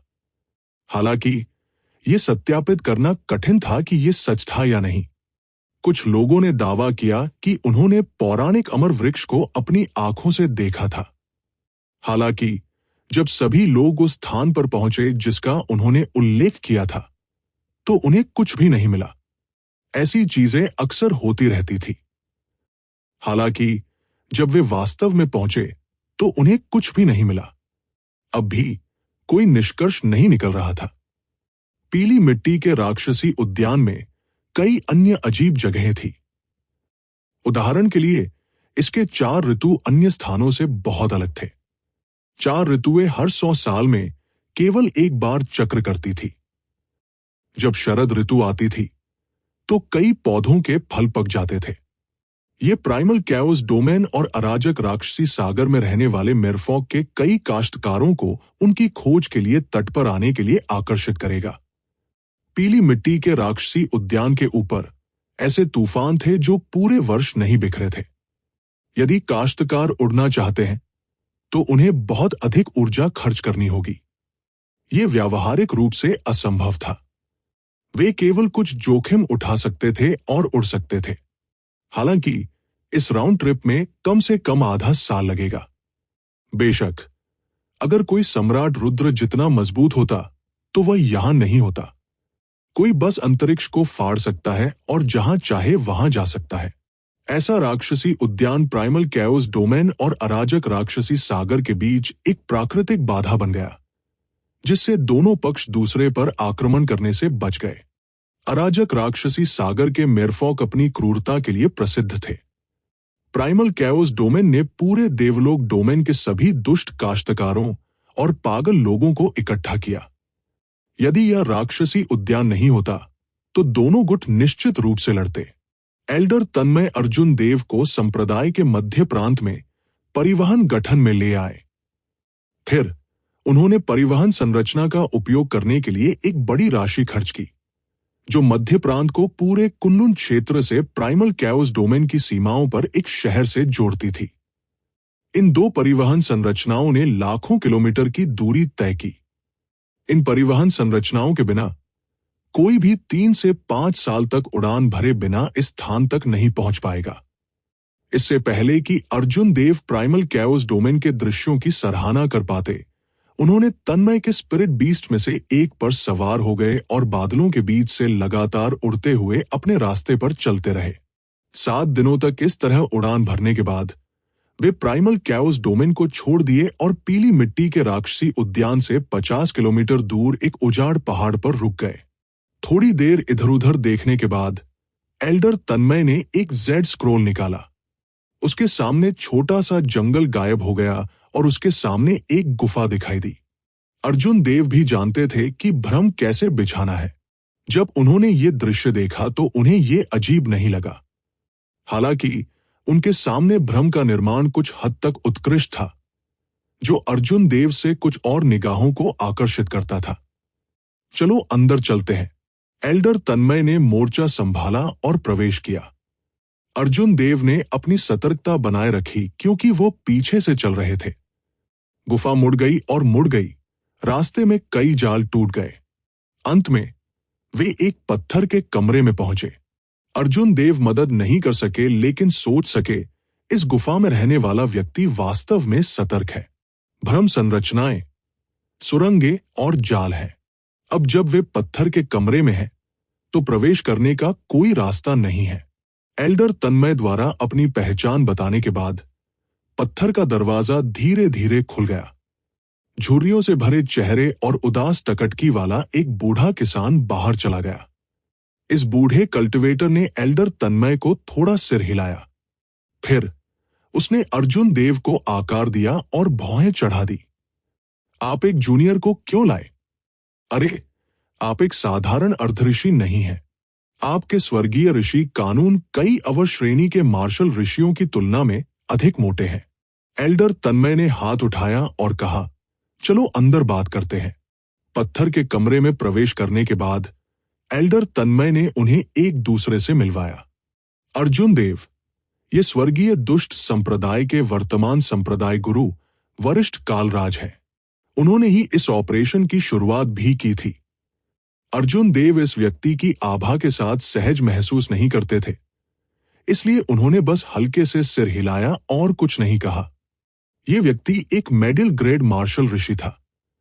इसके अलावा वह एक साधारण मिडिल ग्रेड मार्शल ऋषि नहीं था। उन्हें पहले से ही लंबे समय तक मिडिल ग्रेड मार्शल ऋषि होना चाहिए था। मध्य या देर के चरणों में बना रहना चाहिए था। उनकी खेती एल्डर तन्मय की तुलना में बहुत अधिक थी। हालांकि कमरे की मुख्य सीटों पर वे दोनों एक साथ कैसे बैठे, इसे देखते हुए उनका रिश्ता बहुत करीबी होना चाहिए। एल्डर तन्मय ने तब अर्जुन देव की ओर इशारा किया और कहा, यह हाउटियन संप्रदाय का एक नया पदोन्नत प्रतिभाशाली शिष्य है। उनके पास एक मार्शल तकनीक है जो सभी प्रकार की विशेष लपटों को दबाने में बहुत प्रभावी है। हालांकि कालराज को इसकी कोई परवाह नहीं थी। उन्होंने कहा, मेरे लौटने के बाद मैंने संप्रदाय की कई बार खोज की और एक व्यक्तिगत पत्र पाया जिसे दुष्ट राजा ने पीछे छोड़ दिया था। उस तरह की लॉ के कुछ रिकॉर्ड थे। अर्जुन देव उत्साहित महसूस कर रहे थे। दुष्ट राजा का एक व्यक्तिगत पत्र। मुझे आश्चर्य है कि क्या 7 सिंहासनों का कोई रिकॉर्ड है। जब एल्डर तन्मय ने यह सुना तो वो खुश हो गया। उसने पूछा, ये कैसा है? क्या कोई परिणाम है? कालराज के हाव भाव नहीं बदले। उन्होंने शांति से कहा, दुष्ट राजा ने एक बार एक अमर कृषक के निवास की तलाशी ली और एक लॉ प्राप्त की जिसे नवजात लॉ कहा जाता है। विवरण के अनुसार यह वो अजीब लॉ है जिसका हमने सामना किया। उन्होंने कहा, रिकॉर्ड के अनुसार मैंने इस बार कुछ तैयारियां की। हालांकि मैं पूरी तरह से आश्वस्त नहीं हूं। देखते हैं कि मेरे पुराने दोस्त क्या योजना बना रहे हैं। उसके बाद उन्हें बस इंतजार करना था। पत्थर के कमरे में कोई नहीं बोला। अर्जुन देव के पास करने के लिए कुछ नहीं था, इसलिए उन्होंने अपनी आंखें बंद कर ली और साधना की। ओल्ड फॉगी कालराज, तुम अधिक से अधिक डरपोक होते जा रहे हो। यह सोचने के लिए कि आपके पास एक बैठक स्थल पर अपनी आस्तीन को ऊपर उठाने के लिए बहुत सारी तरकीबें हैं। अर्जुन देव ने अपनी आंखें खोली। जो व्यक्ति प्रवेश कर गया वह एक लंबा और मोटा आदमी था। जब वह बोलता था तो उसकी आवाज भयावह रूप से तेज होती थी। उसके साथ एक अधेड़ उम्र की महिला थी जो काफी आकर्षक लग रही थी। ये दोनों peak late stage inferior grade martial sage थे। एल्डर तन्मय द्वारा उनका परिचय कराने के बाद अर्जुन देव को पता चला कि वे उनके जैसे थे। देवलोक डोमेन में महान परिवारों के 9 रैंकों में से एक के आंतरिक संप्रदाय के बुजुर्ग। स्वर्गीय ईविल गेट के कालराज ने आह भरते हुए कहा, हमारे पास सतर्क रहने के अलावा कोई विकल्प नहीं है। अगला राक्षसी ईश्वर रक्त बलिदान 10 साल से भी कम समय में आ जाएगा। प्राइमल कैओस डोमेन के कुछ बड़े गुट इस बात पर चर्चा कर रहे हैं कि स्थिति का लाभ कैसे उठाया जाए। हर कोई छोटे छोटे गुटों में विलीन होने लगा है। मेरे लिए इससे बाहर रहना संभव नहीं है। एल्डर तन्मय ने विषय बदल दिया और पूछा, मेरे 2 पुराने दोस्तों, क्या आप इस बार तैयार हैं? मोटा आदमी अपनी आंखें घुमाता है और मुस्कुराया। मैंने एक उच्च गुणवत्ता वाला ऋषि ग्रेड फायर वार्डिंग लबादा तैयार किया।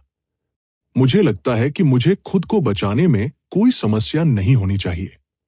सुंदर मध्यम आयु वर्ग की महिला ने कहा, मुझे एक पूल पर्ल मिला। मुझे खुद को बचाने में कोई समस्या नहीं होनी चाहिए। जब कालराज ने यह सुना तो उसने अपने चेहरे पर एक ठंडी मुस्कान प्रकट की। वे सभी आज्ञाकारी लोग थे। उन्होंने केवल अपनी रक्षा करने की बात की, आग बुझाने की नहीं। बाद में एक और व्यक्ति आया। ये व्यक्ति एक गुप्त खजाना भी लेकर आया था। हालांकि वो केवल अपनी रक्षा कर सकता था। तन्मय और कालराज ने एक दूसरे की नजरों से देखा। ऐसा लग रहा था जैसे उन्हें इसकी उम्मीद थी। अर्जुन देव ने कुछ देर तक अवलोकन किया और पाया कि कालराज और एल्डर तन्मय एक दूसरे के साथ मिलीभगत कर रहे थे। बाद में पहुंचे 3 लोगों ने एक अस्थायी गठबंधन बनाया। स्पष्ट रूप से ये इन दोनों को गधे को नाले में लात मारने से रोकने के लिए था। अजीब बात है, स्वर्गीय रहस्य गेट के भाई लियो अभी तक यहां क्यों नहीं है? लंबे समय तक इंतजार करने के बाद ऐसा लग रहा था कि जिस सबसे महत्वपूर्ण व्यक्ति का वे इंतजार कर रहे थे, वो अभी तक नहीं आया है। यहां तक कि कालराज भी अधीर होने लगा। हाँ, यदि आपकी गुफा उतार चढ़ाव से भरी नहीं होती, तो क्या इस बूढ़े आदमी को इतनी देर हो जाती? हंसी सुनाई दी। इससे पहले कि कालराज दरवाजा खोलने के लिए उठ पाता, पत्थर का दरवाजा जो खोला नहीं जा सकता था, बाहर से खुल गया। कदमों की आहट गूंज उठी और सफेद बालों और युवा रंग वाला एक उत्साही बूढ़ा व्यक्ति अर्जुन देव के सामने प्रकट हुआ। कालराज, आपका तंत्र अभी भी पहले की तरह घटिया है। ये बूढ़ा आदमी मदद नहीं कर सकता था, लेकिन आपकी गुफा के चारों ओर घूम सकता था। जब मुझे कुछ जाल मिले तो मैं उन्हें तोड़ने से खुद को नहीं रोक सका, जिससे मुझे कुछ समय के लिए देरी हुई। इसके लिए खेद है। अर्जुन देव ने इस बूढ़े व्यक्ति पर परिवार के नाम लियो के साथ नजर डाली। ये व्यक्ति दिलचस्प है। हालांकि रास्ते में जाल कोई साधारण कचरा नहीं थे। ये बूढ़ा आदमी एक अजीब व्यक्ति होना चाहिए। अर्जुन देव की स्मृति में स्वर्गीय रहस्य द्वार महान परिवारों के 9 रैंकों में से एक नहीं लगता था। हालांकि पूरा संप्रदाय संरचनाओं और सभी प्रकार के तंत्रों में अच्छा था। वे बल्कि अद्वितीय और प्रसिद्ध थे। कालराज का इस व्यक्ति के साथ व्यवहार करने का यह पहला मौका नहीं था, इसलिए उसने कुछ नहीं कहा। एल्डर तन्मय उचित समय पर खड़े हुए और अर्जुन देव को समूह से मिलवाया। फिर वे तुरंत प्रस्थान करने के लिए तैयार हो गए। हालांकि अन्य लोगों की प्रतिक्रियाएं कालराज से मिलती जुलती थी। अर्जुन देव युवा पीढ़ी के एक साधारण सदस्य की तरह नहीं दिखते थे। हालांकि उन्हें विश्वास नहीं था कि एक जूनियर इस समस्या को हल कर सकता है जो ये मार्शल ऋषि भी नहीं कर सकते थे। तूफान पूरे वर्ष पीली मिट्टी के राक्षसी उद्यान के ऊपर बने रहे। कुछ भयानक तूफान ग्रैंडमास्टर स्तर के मार्शल ऋषियों को भी टुकड़े टुकड़े कर सकते हैं। स्वाभाविक रूप से अर्जुन देव का समूह कोई जोखिम नहीं उठाएगा। वे सभी आज्ञाकारी रूप से पीली मिट्टी पर चले। समूह की दृष्टि मंद पीली थी। अंत में उन्हें एक घना जंगल दिखाई दे सकता था। एक बार जब वे उस स्थान पर पहुंच जाते तो वे वास्तव में पीली मिट्टी के राक्षसी उद्यान में प्रवेश करते थे। अंदर की वनस्पति बिल्कुल बाहरी दुनिया जैसी ही दिखती थी। हालांकि वे सभी उत्परिवर्तित पौधे थे जो मनुष्यों को खा सकते थे। कई किंवदंतियों ने अमरता के वृक्ष की ओर इशारा किया, जो केवल मिथकों में मौजूद था। अमरता के वृक्ष के अस्तित्व के कारण यह भूमि उत्परिवर्तित हो गई। अर्जुन देव का इन बूढ़े साथियों के साथ बहुत कुछ समान नहीं था, जो सभी कम से कम 200 साल के थे। अपनी स्थिति को देखते हुए ये लोग उनसे बात करने की पहल करने के लिए तैयार नहीं थे। अर्जुन देव समूह के पीछे शांति से चल रहे थे। उसने बूढ़े लोगों के हर शब्द को सुना। लोगों के इस समूह ने जो कहा, उसके अनुसार दुष्ट राजा की प्राकृतिक मृत्यु नहीं हुई। इसके बजाय वो अराजक राक्षसी सागर, मिराज अमर महल से परे समुद्र की एक निषिद्ध भूमि पर चला गया और रहस्यमय तरीके से उसकी मृत्यु हो गई। दुष्ट राजा की मृत्यु के बाद राजा के संप्रदाय का पतन जारी रहा। अब इसमें सुधार के कोई संकेत नहीं दिख रहे हैं, यहां तक कि इसे संप्रदाय विनाश की आपदा का भी सामना करना पड़ा। अराजक राक्षसी सागर पहले से ही बहुत बड़ा था। अराजक राक्षसी सागर के बाद कुन्नुन क्षेत्र के अधिकांश मूल निवासी इसे केवल पेंगलाई सागर के रूप में जानते थे। बहुत से लोग इसे वास्तव में नहीं समझते थे। हालांकि Mirage Immortal Palace Primal Chaos Domain में बहुत प्रसिद्ध था। कुछ लोगों ने इसे मिराज घोस्ट पैलेस कहा। अफवाह यह थी कि ये एक उच्च स्तरीय अमर संप्रदाय अवशेष था। यहां तक कि ब्लू रोब सम्राट ने भी इस बात की गारंटी देने की हिम्मत नहीं की कि वो जीवित लौट सकता है। समूह तेजी से आगे बढ़ा। जल्द ही वे भयावह जंगल में पहुंचे। जंगल के बीच में एक छोटा सा रास्ता था जिसे काश्तकारों द्वारा खोला जाता था, जो अक्सर वहां साहसिक कार्य करने जाते थे। कालराज का पुराना चेहरा बिल्कुल नहीं बदला। उन्होंने कहा, हमारी खेती के साथ इस राक्षसी उद्यान की परिधि पर ध्यान देने के लिए कुछ भी नहीं है। चलो धीमा नहीं होते हैं। इतना कहने के बाद कालराज ने मोर्चा संभाला और अंदर चला गया। दूसरों ने अनुसरण करने में संकोच नहीं किया। अर्जुन देव चुप रहे।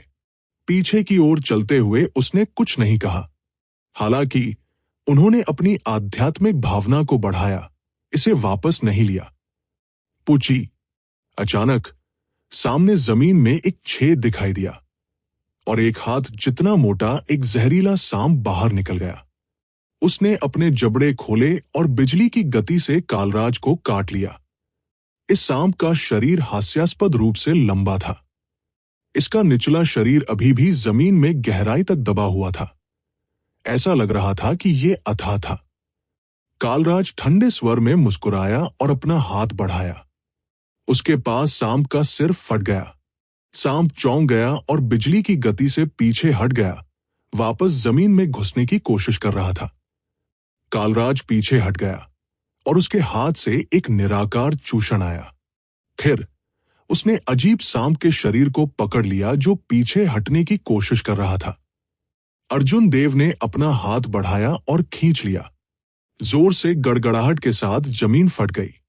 चट्टानें फूटकर सामने करीब 1 किलोमीटर के विशाल पेड़ में फैल गई। फिर पूरा पेड़ हवा में उड़ गया। इसकी जड़ें जमीन से बाहर निकल गई और बड़ी मात्रा में चट्टानों को ऊपर उठा दिया। पूरी जमीन ढह गई। अर्जुन देव की पुतलियां सिकुड़ गई। वो स्पष्ट रूप से देख सकता था कि पहले एक हाथ जितना मोटा जहरीला सांप इस पेड़ की हजारों जड़ों में से एक था। ये बिल्कुल भी जहरीला सांप नहीं था। हालांकि कालराज को इसकी जांच के बाद इसे उखाड़ फेंकने की उम्मीद नहीं थी। बची हुई जड़ों ने अपना मुंह खोला और कालराज पर गोली चला दी। ये दृश्य बहुत डरावना लग रहा था। हालांकि वो कालराज बिल्कुल भी नहीं हिला। उसने अपने स्वर्गीय ऋषि कानूनों को अपने हाथ में डाल दिया और उसके द्वारा पकड़ी गई जड़ से काली रोशनी का एक झुरमुट तुरंत बाहर आ गया। काली रोशनी का झुरमुट तुरंत पेड़ में घुस गया। एक जोरदार धमाके के साथ ये भयानक अजीब पौधा हवा में भर जाने वाली लकड़ी की छीलन में फट गया। दूसरों के हाव भाव थोड़े बदल गए। हालांकि उन्हें इस उग्र सर्प वृक्ष की परवाह नहीं थी, लेकिन उनके लिए इसे उतना ही नष्ट करना बहुत मुश्किल होगा जितना कि कालराज ने किया था। उन्हें नहीं पता था कि क्या कालराज ने अपनी ताकत दिखाने के लिए ऐसा किया या वो वास्तव में जल्दी में था। अधेड़ उम्र के व्यक्ति और अन्य सभी ने अनिश्चित भाव दिखाए। कौन जानता था कि वे क्या सोच रहे थे। रास्ते में कालराज ने अपने रास्ते में आने वाली हर चीज को पार कर लिया। पूरा समूह बिल्कुल भी धीमा नहीं हुआ। समूह बहुत तेजी से आगे बढ़ा। पलक झपकते ही उन्होंने 10 किलोमीटर से अधिक की यात्रा राक्षसी उद्यान में कर ली थी। 3 दिन बाद कालराज समूह को एक विशाल पेड़ के पास ले गया। उसने स्वर्गीय रहस्य द्वार से बूढ़े व्यक्ति की ओर देखा और कहा, भाई लियू, मैं ये प्रतिबंध आप पर छोड़ता हूं। क्या ऐसा हो सकता है कि दुष्ट राजा का अंतिम विश्राम स्थल इस विशाल पेड़ में हो? अर्जुन देव ने गहन विचार में प्रवेश किया। जब अर्जुन देव ने ध्यान से देखा तो उन्होंने पाया कि विशाल पेड़ के चारों ओर बाधाओं की 3 परतें थी। हेवनली मिस्ट्री गेट से पारिवारिक नाम लियू वाले बूढ़े व्यक्ति ने उनकी ओर देखा। उन्होंने ज्यादा गंभीर अभिव्यक्ति नहीं दिखाई। वह पहले ही एक बार इस प्रतिबंध को तोड़ चुका था। इसे फिर से तोड़ना और भी आसान होगा। बूढ़े ने छोटे छोटे झंडों का ढेर निकाला। फिर उसकी आकृति चमक उठी क्योंकि उसने विशाल पेड़ को घेर लिया और उन्हें उसमें छुरा घोंप दिया। अर्जुन देव बिना पलक झपकाए देखते रहे। वो कुनलुन क्षेत्र की संरचनाओं में रुचि रखते थे। सब कुछ स्थापित करने के बाद परिवार के नाम लियू वाला बूढ़ा आदमी हवा में मंडरा रहा था। उसने हाथ की मुहरें बनाई और अपने गठन के झंडे में प्रकाश की किरणें भेजी। थोड़ी देर बाद एक बड़ी संरचना प्रकाश से झिलमिलाती हुई आकाश से उतरी। फिर यह विशाल पेड़ के चारों ओर प्रतिबंधों की 3 परतों के साथ तीव्रता से टकराया। बूढ़े आदमी के गठन के दबाव में निराकार बाधा थोड़ा थोड़ा करके टूटने लगी। फिर यह एक दर्पण की तरह बिखर गया। इंतजार कर रहे लोगों ने उत्सुकता से राहत की सांस ली। एल्डर तन्मय ने मुस्कुराते हुए कहा, सम्राट रुद्र के बाद कुनलुन क्षेत्र में भाई लियू की संरचनाओं की समझ शायद सबसे अच्छी है। परिवार के नाम लियू वाले बूढ़े व्यक्ति ने गठन के झंडे को ऐसे हटा दिया जैसे कि वे खजाने हों। उसने अपने चेहरे पर ज्यादा गर्व नहीं दिखाया। इसका वास्तव में मुझसे कोई लेना देना नहीं है। अगर मैंने संयोग से यूनिवर्स फ्लैग्स का एक सेट प्राप्त नहीं किया होता तो मैं वास्तव में उस प्रतिबंध को तोड़ने में सक्षम नहीं होता जिसे ईविल किंग ने पीछे छोड़ दिया था। कालराज ने उनकी तारीफों को नजरअंदाज कर दिया और सीधे अंदर चला गया। अपने हाथ की एक लहर के साथ एक टोकन ने अधेड़ उम्र के व्यक्ति के शरीर पर एक खांचे में गोली मार दी। एक कर्कश ध्वनि के साथ विशाल पेड़ अजीब तरह से 2 भागों में विभाजित हो गया, जिससे एक रास्ता पता चला। सनसनाहट, एक फ्लैश के साथ कालराज ने पहले उड़ान भरी। एल्डर तन्मय और परिवार के नाम लियू वाले बूढ़े व्यक्ति ने जल्दी से पीछा किया।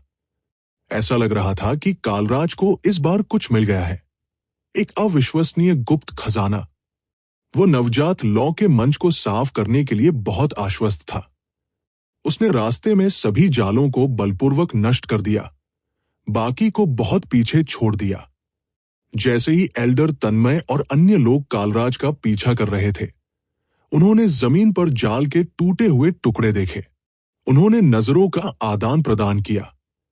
ऐसा लगता है कि यह कालराज केवल बाहर प्रतिबंध तोड़ने के लिए भाई लियू का उपयोग करना चाहता है। वो नवजात लौ को साफ करने के लिए बहुत आश्वस्त है और उस पर एकाधिकार करने की योजना बना रहा है।